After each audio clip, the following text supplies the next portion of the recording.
పులివెందులో CM YS Jagan పర్యటన రోజే టీడీపీకి గట్టి షాక్ తగిలింది. కమలాపురం నియోజకవర్గ ఇన్ఛార్జ్ మాజీ ఎమ్మెల్యే వీర్సిపాటి కూడా టీడీపీకి గుడ్ బై చెప్పి ఈరోజు వైసీపీ కండువా కప్పుకున్న పరిస్థితి ఉంది. మొత్తానికైతే ఆయన ఎందుకు టీడీపీ విడాల్సి వచ్చింది, తర్వాత ఇప్పుడు వైసీపీలో ఆయన ఎలాంటి పాత్ర పోషించనున్నారనేది మనం ఆయనతోనే మాట్లాడే ప్రయత్నం చేద్దాం.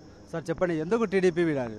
ఇప్పుడు జగన్మోహన్ రెడ్డి 5 ఏళ్ల పాలనలో పింఛన్లు సక్రమంగా పంపిణీ చేసినాడు. వాళ్ళ ఇండ్ల కాడికే తీసుకొని పోయి ఇచ్చినాడు. నవరత్నాలు ఏ అయితే చెప్పినాడో చెప్పిన ప్రకారం అవన్నీ అమలు చేసినాడు. తిరిగి ప్రజలంతా కూడా జగన్మోహన్ రెడ్డి ముఖ్యమంత్రి కావాలని కోరుకుంటున్నారు.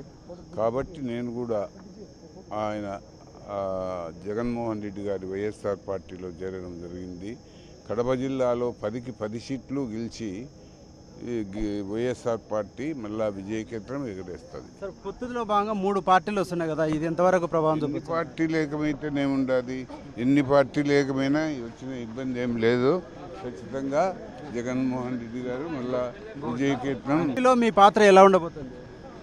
వాళ్ళు వైసీపీ వాళ్ళు ఎట్లా ఉపయోగించుకుంటే ఎట్లా నాకు చేతనైతే ఎట్లా నేను ఖచ్చితంగా వైసీపీకి బాగా పనిచేస్తా.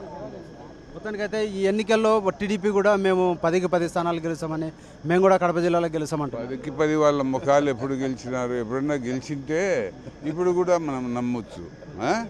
చంద్రబాబు నాయుడు ఇంతకాలమైనా కూడా ఎలక్షన్లు దగ్గరమైనా కూడా మేనిఫెస్టో ఎందుకు ప్రకటించారు?